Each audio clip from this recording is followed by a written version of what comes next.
দূর থেকে দেখলেই মনে হয় যেন বিয়ের আসন নয়, বসেছে বিশ্বকাপের উৎসব। এমনই এক নজরকাড়া আয়োজন দেখা গেল একটি বিয়ের অনুষ্ঠানে, যেখানে পুরো বিয়ের গেট সাজানো হয়েছে ব্রাজিলের সবুজ হলুদ পতাকার রঙে। নিজের প্রিয় দল ব্রাজিলের প্রতি ভালোবাসা প্রকাশ করতে ঠাকুরগাঁও সদর উপজেলার ভেলাজান মণ্ডলপাড়া গ্রামের এক ব্রাজিল সমর্থক মাসুদ রানা তার বিয়ের পুরো গেট সাজিয়েছেন ব্রাজিলের পতাকায়।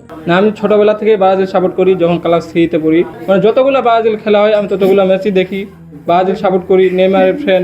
ব্যতিক্রমে এই আয়োজন দেখতে ভিড় করছেন স্থানীয়রা, আর এমন দৃশ্য ফুটবল প্রেমীদের মধ্যেও সৃষ্টি করেছে ব্যাপক আলোচনার। দলের প্রতি ভালোবাসার যে একটি ফুটবল দলের প্রতি যে ভালোবাসা আছে তার করুণ এক নিদর্শন রেখে যাচ্ছেন তার বিয়ে বাড়িতে। ব্রাজিলের পতাকা দিয়ে গেট বানাইছে, এটা একটা ভালো উদ্যোগ। সে যেহেতু ব্রাজিলের ভক্ত। ফুটবল যে কেবল মাঠের 90 মিনিটেই সীমাবদ্ধ নয়, বরং মানুষের অনুভূতি ও সংস্কৃতির অংশ হয়ে উঠেছে। ব্রাজিলের পতাকায় সাজানো এই বিয়ের গেট যেন তারই জীবন্ত প্রমাণ।